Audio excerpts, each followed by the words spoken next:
نیک اولاد ہو اور فائدہ ہوتا ہے، حافظ قرآن ہو اور زیادہ فائدہ ہوتا ہے۔ دوسرا فرمایا الاستغفار لہما، ان کے لیے دعا کا اہتمام کرتی ہو، دعائے مغفرت کا، بخشش کا، دعا کا اہتمام کرتی ہو۔ اور میں کہتا ہوں کہ نیک جو اولاد ہے دعا کا نام بھی اہتمام کرے۔ اگر وہ نماز پڑھتی ہے تو کہتی ہے ربنا اغفر لی ولوالدی وللمؤمنین یوم یقوم الحساب۔ نمازی ہے، دعا کا اہتمام نہ بھی کرے تو نماز میں 5 وقت تو یہ بندہ کہتا ہے نا کہ اللہ مجھے بھی معاف فرما دے، میرے والدین کو بھی معاف فرما دے، تو نمازی بن جائے سارے۔ رسول اللہ صلی اللہ علیہ وسلم دعا کی بات ہے کہ اللہ کے نبی نے فرمایا کہ جس نے اپنے والدین کے لیے دعا کی عادت بنائی، وتیرہ بنا لیا، اگر وہ زندہ ہے، اس میں شرط نہیں لگائی کہ زندہ کے لیے نہیں کرنی تو مرنے کے بعد ہی کرنی ہے، شرط نہیں لگائی، فرمایا کہ جس نے اپنی عادت بنا لی والدین کے لیے دعا کرنا، دن میں 1 مرتبہ دعا اپنے والدین کے لیے عادت بنا لیتا ہے تو اللہ اس کے رزق میں بھی برکت پیدا فرما دیتا ہے اور اس کی عمر میں بھی اللہ برکت پیدا فرما دیتا ہے، اس کو انعام ملتا ہے۔ اپنی عادت بنائیں اپنے والدین کے لیے دعا کی، اللہ کی قسم ہے کہ اللہ اسے زندگی میں کبھی اس کے رزق میں کمی نہیں آنے دے گا جو اپنے والدین کے لیے دعا کا وتیرہ بنا لے۔ جو دعا ہے نا، میرے نبی نے فرمایا کہ حدیث مبارکہ سے حضور نے فرمایا جس نے صبح صبح اپنے والدین کو دیکھا، نہ بات کی، نہ خدمت کی، نہ چائے دی، نہ ناشتہ دیا، صبح صبح والدین 2 ہیں یا 1 ہے، جس نے صبح صبح اپنے والدین کو صرف دیکھا، اللہ صبح سے لے کے شام تک اس کے لیے جنت کے 2 دروازے کھول دیتا ہے۔ کوئی خدمت نہیں کی، کوئی بات نہیں کی، کوئی ناشتہ نہیں دیا، دیکھا پیار سے، صبح سے لے کے شام تک اس کے لیے جنت کے 2 دروازے کھول دیتے ہیں۔ والدین سے محبت کا نتیجہ ہے۔ اور حضور علیہ الصلوۃ والسلام نے فرمایا دعا کی عادت بنائیں۔ یہ اصلاحی چیزیں میں آپ کے سامنے پیش کر رہا ہوں۔ والدین کے لیے دعا کی عادت بنائیں۔ اور تیسرا حق یہ کہا کہ ان سے کیے ہوئے وعدوں کو پورا کرنا، یا انہوں نے جن سے، یہ ایک اللہ سے وعدے ہیں، ایک اللہ کی مخلوق سے وعدے ہیں۔ ایک اللہ کی وعدہ یہ ہے کہ میں فلاں کام اللہ تیری رضا کی خاطر کروں گا، تو وہ عادت بنا لے، وہ اس کو چاہیے کہ والدین کے وعدوں کو پورا کرنا، کہ فلاں جگہ کوئی اچھا کام ہے جو آپ کے والد یا والدہ دونوں میں سے ایک نے کوئی وعدہ کیا تھا، وہ اولاد کا حق ہے وہ پورا کرے۔ اور مخلوق میں سے خاندان کے کمزور لوگوں کی جن کو کوئی وہ مدد کیا کرتے تھے، ان کے لیے اولاد کا فرض بنتا ہے کہ وہ ان کو جاری و ساری رکھے، جن کے ساتھ حسن سلوک سے پیش آتے تھے، جن کو وقت دیا کرتے تھے، جن کے کمزور افراد کی مدد کیا کرتے تھے۔ اولاد کا فرض بنتا ہے کہ اپنے والد کے پیچھے یہ کام ان کے جاری و ساری رکھیں۔ اور چوتھا میرے نبی نے فرمایا کہ باپ ہے، اگر فوت ہوتا ہے باپ تو تمہارے حسن سلوک کے حقدار تمہارے چاچے ہیں، اور اس کے ساتھ یہ اہمیت کو بڑھانے کے لیے فرمایا، اس کے ساتھ فرمایا تمہارے والد کے دوست ہیں، یہ ترغیب دینے کے لیے فرمایا کہ والد کے دوستوں کے ساتھ حسن سلوک سے پیش آیا جائے۔ اور حضرت ابو بردہ رضی اللہ تعالی عنہ جب آپ مدینہ شریف میں تشریف لائے تھے عبداللہ ابن عمر رضی اللہ تعالیٰ عنہ اب بہت بڑے عالم تھے، بہت بڑے مفتی تھے، اتنے مصروف آدمی تھے کہ سب سے زیادہ لوگ حج کے مسائل کی وجہ سے سیکھتے تھے۔ صحابہ کرام میں عبداللہ بن عمر رضی اللہ تعالیٰ عنہ کا ایک مقام تھا۔ ابو بردہ رضی اللہ تعالیٰ عنہ جب مدینہ شریف تشریف لائے تو حضرت عبداللہ ابن عمر رضی اللہ تعالیٰ عنہ آپ سے ملنے گئے۔ جب جلدی آپ سے ملنے گئے تو جا کے ان سے یہ کہا کہ ابو بردہ تجھے پتا ہے کہ میں تیرے ساتھ ملاقات کرنے کے لیے کیوں آیا؟ ابو بردہ کہتے ہیں یہ میں خود ہی سوچ رہا تھا کہ اتنا بڑا عالم ہو کے اتنا مصروف آدمی ہونے کے باوجود میرے ساتھ ملنے کے لیے آیا، یہ تو میں خود سے سوال کر رہا تھا۔ آپ نے فرمایا میں تیرے ساتھ اس لیے ملاقات کے لیے آیا کہ میرے والد اور تیرے والد آپس میں گہرے دوست تھے، میں ان کی دوستی کے لیے تیرے ساتھ ملاقات کے لیے آیا۔ اور اسی مقام پہ حضرت عبداللہ بن عمر رضی اللہ تعالیٰ عنہ نے فرمایا کہ جو یہ چاہتا ہے کہ اپنے والد کے ساتھ قبر کے اندر حسن سلوک سے پیش آئے، جو یہ چاہتا ہے کہ اپنے والد کے ساتھ قبر کے اندر حسن سلوک سے پیش آئے، اسے چاہیے کہ والد کے دوستوں کے ساتھ حسن سلوک سے پیش آئے۔ ترغیب دی جا رہی ہے کہ اگر والد کے دوست کا یہ مقام ہے تو پھر تمہارے والد کا مقام اور مرتبہ کیا ہو گیا، یہ امت کو بتایا جا رہا ہے کہ ان کو ترغیب دی جا رہی ہے۔ اور حضرت مالک بن دار رضی اللہ تعالیٰ عنہ عبداللہ بن عمر کے ساتھ چل رہے ہیں، سیاستہ کے اندر حدیث ہے، یہ موجود ہے۔ مالک بن دار رضی اللہ تعالیٰ عنہ عبداللہ بن عمر کے ساتھ چل رہے ہیں تو دیکھا کہ ایک بدو، عبداللہ بن عمر نے دیکھا تو وہ چل رہا ہے، اب تھوڑا سا پیچھے بیٹھے، دیکھا کہ وہ ننگے پاؤں بھی ہے اور ننگے سر بھی ہے۔ آپ نے فوراً اپنی پگڑی اتار کے اس بدو کو دی اور اپنی سواری بھی اس بدو کو دے دی۔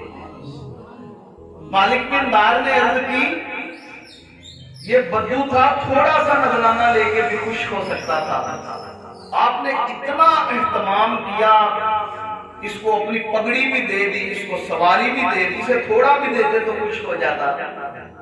آپ نے فرمایا اس کو میں نے اقلیت اس لیے دی تھی کہ یہ میرے والد کا دوست ہوا کرتا تھا، یہ میرے والد کا، اپنی پگڑی بھی اتار کی دی، اپنی سواری بھی دی، پیچھے ہٹ گئے۔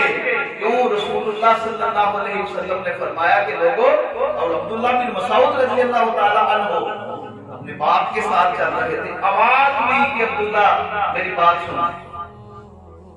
جی یا رسول اللہ، میرے اور آپ کے قریب آقا نے فرمایا کہ یاد رکھو جب والد کے ساتھ چلنا پڑے تو نہ 2 قدم آگے چلنا نہ باپ کے برابر چلنا، بلکہ 2 قدم جب بھی چلنا باپ کے پیچھے چلنا، ادب کا تقاضا ہے۔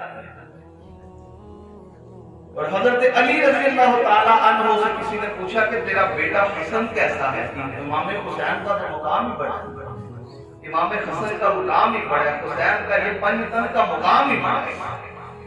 حضرت علی سے کسی نے پوچھا کہ تیرا بیٹا حسن کیسا ہے؟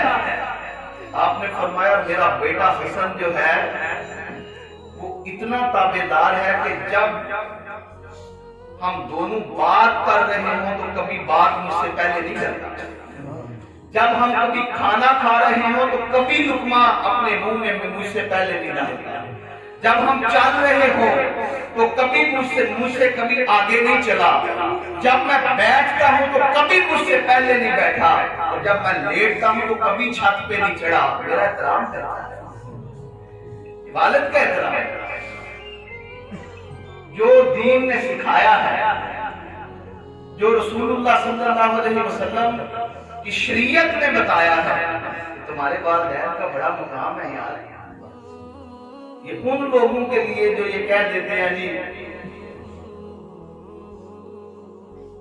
اپنے باپ کو کہتے ہیں میرے لیے تجھے کیا ہی کیا ہے؟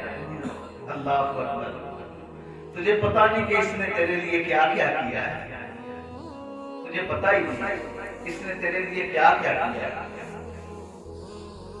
ایک نوجوان نے حضور علیہ السلام کی بارگاہ میں شکایت کی ہے۔ شکایت کیا تھی؟ اپنے باپ کی شکایت کرتا ہے، کہتا ہے یا رسول اللہ میرا بالک مجھ سے پوچھتا نہیں تو میرا مال خرچ کر دیتا ہے۔ اللہ اکبر۔ حضور نے فرمایا بلاؤ اس کے والد کو۔ جب اس کے والد کو بلایا گیا تو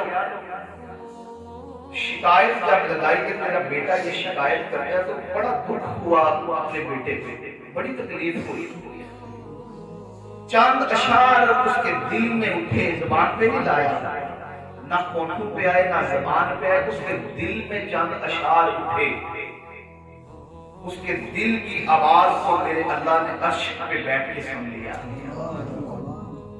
جبریل آئے، آ کے عرض کرتے ہیں یا رسول اللہ اس بابا جی کی بات بعد میں سنیے گا، پہلے اس کے دل میں جو اشعار نکلے ہیں نا اپنے بیٹی کی شکایت سنے گا، پہلے اسے بتائے کہ یہ مجھے سناؤ۔ حضور نے فرمایا بابا جی پہلے وہ اشعار سنائیں، کہتے ہیں اشہد انک رسول اللہ، یا رسول اللہ میں گواہی دیتا ہوں کہ آپ اللہ کے رسول ہیں، اور میں اس چیز کی گواہی دیتا ہوں کہ وہ رب جس نے میرے دل کی آواز کو عرشوں پہ بیٹھ کے سن لیا، جو نہ میرے ہونٹوں پہ آئی نہ زبان پہ آئی، دل کی بات اللہ نے عرش پہ بیٹھ کے سن لی، میں گواہی دیتا ہوں کہ آقا آپ کی سچے اور آپ کا رب کی سچے۔